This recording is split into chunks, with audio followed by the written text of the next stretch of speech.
Halo, ketemu lagi bersama saya Dr. Joko Kurniawan, spesialis anak. Kali ini kita akan membahas mengenai imunisasi. Yuk, sebetulnya kenapa sih ada imunisasi yang ada di desa, tapi ada juga yang ada di dokter anak? Kenapa sih kok imunisasi yang di desa kok sedikit, kok yang di dokter anak bisa banyak, gitu ya?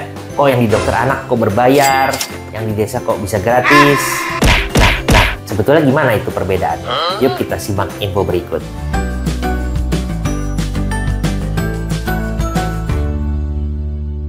Jadi sebetulnya imunisasi itu adalah suatu proses yang penting yang diberikan kepada anak kita untuk mencegah penyakit-penyakit yang bisa dicegah oleh imunisasi tersebut.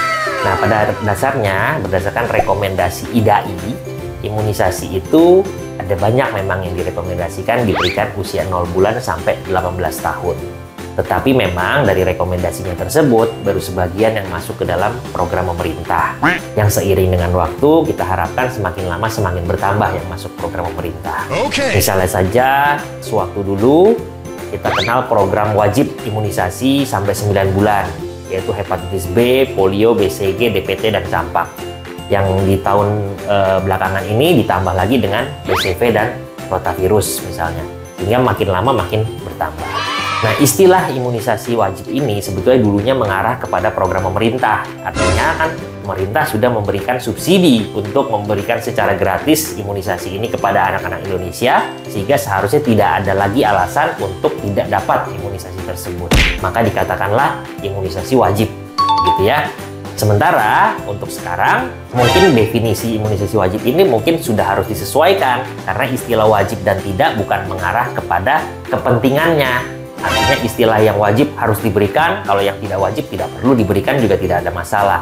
Sebetulnya jadi agak keliru. Pada prinsipnya semua imunisasi wajib kalau kita mengarah mengenai kebutuhan atau untuk kepentingan terhadap anak kita sebagai perlindungan untuk penyakit yang bisa dicegah dengan imunisasi tersebut. Cuman memang tidak semua imunisasi atau belum semua imunisasi masuk ke dalam program pemerintah. Itulah yang membedakan kenapa ada yang imunisasi berbayar di dokter anak, ada yang di desa atau di posyandu yang merupakan program pemerintah tadi. Jadi pada prinsipnya kurang lebih sama, hanya memang belum semuanya tercakup. Lalu apa saja sih imunisasi yang penting untuk anak kita? Sebetulnya imunisasi yang diberikan sejak lahir yang pertama adalah hepatitis B untuk mencegah penyakit kuning atau hepatitis B yang diberikan segera setelah lahir, disuntikan di paha sebelah kanan. Biasanya paling lambat diberikan 24 jam setelah lahir. Nah, kemudian imunisasi yang berikutnya diberikan adalah BCG dan polio yang diberikan setelahnya atau paling lambat usia 1 bulan. Biasanya BCG ini disuntikan di tangan kanan untuk mencegah penyakit TBC berat, kemudian polionya ditetes untuk mencegah penyakit polio. Kemudian selanjutnya ada DPT yang diberikan di usia 2 bulan, 3 bulan, dan 4 bulan dan sudah masuk program pemerintah untuk mencegah penyakit yang disebabkan oleh difteri, pertusis, tetanus, hemophilus influenza B, hepatitis B, dan polio. Nah, DPT ini memang ada 2 jenis. Ada yang masuk program pemerintah tadi, ada juga yang memang paten istilahnya atau yang di luar program pemerintah.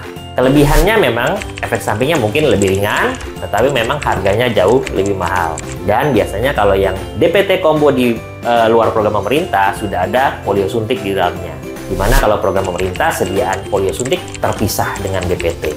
Kemudian biasanya pemberian DPT ini juga disertai dengan pemberian polio tetes juga di usia 2 bulan, 3 bulan, dan 4 bulan. Kemudian imunisasi yang berikutnya adalah PCV untuk mencegah penyakit pneumokokus yang bisa menyebabkan infeksi otak, infeksi paru, infeksi telinga, dan lain sebagainya. PCV ini berdasarkan rekomendasi IDAI total diberikan 4 kali sebetulnya, yaitu 3 kali di usia 2 bulan, 4 bulan, 6 bulan, dan 1 kali booster di usia di atas 1 tahun.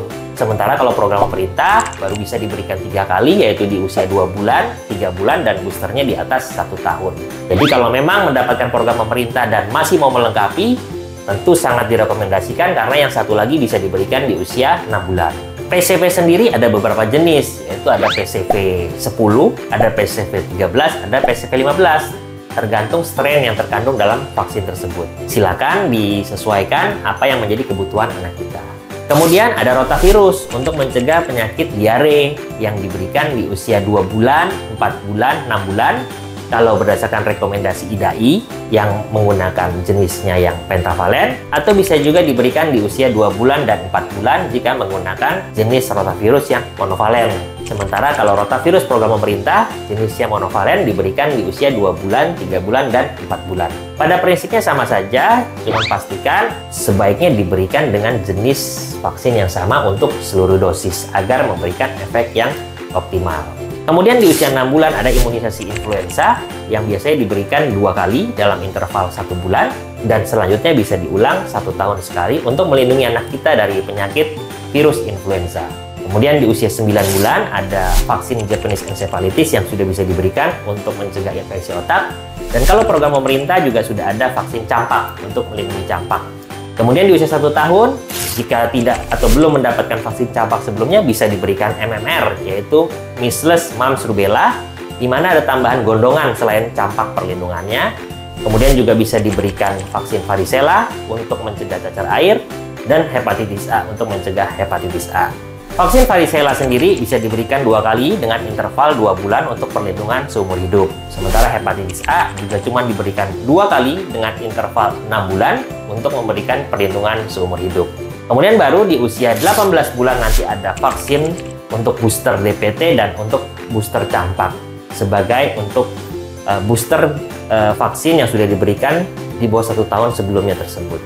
Lalu kemudian di atas 2 tahun ada vaksin tipoid yang untuk mencegah penyakit tipoid, influenzanya bisa diulang setahun sekali. Kemudian ada vaksin denggi untuk mencegah penyakit demam berdarah yang bisa diberikan mulai usia 6 tahun. Di usia sekolah sendiri sudah ada program pemerintah yang dikenal dengan program BIAS atau Bulan Imunisasi Anak Sekolah, di mana di situ akan diberikan program pemerintah berupa vaksin DPT booster, vaksin campak booster, biasanya di SD ya, usia 5 tahun ke atas, dan juga di usia 9 tahun sudah ada program untuk vaksin HPV untuk mencegah kanker mulut rahim. Jadi, lengkapilah vaksin anak kita tepat waktu sesuai usia agar perlindungannya optimal dan anak kita sehat. Bagaimanapun, mencegah lebih baik daripada mengobati. Salam sehat, jangan lupa like, comment, and subscribe video ini. Sampai jumpa di channel saya selanjutnya.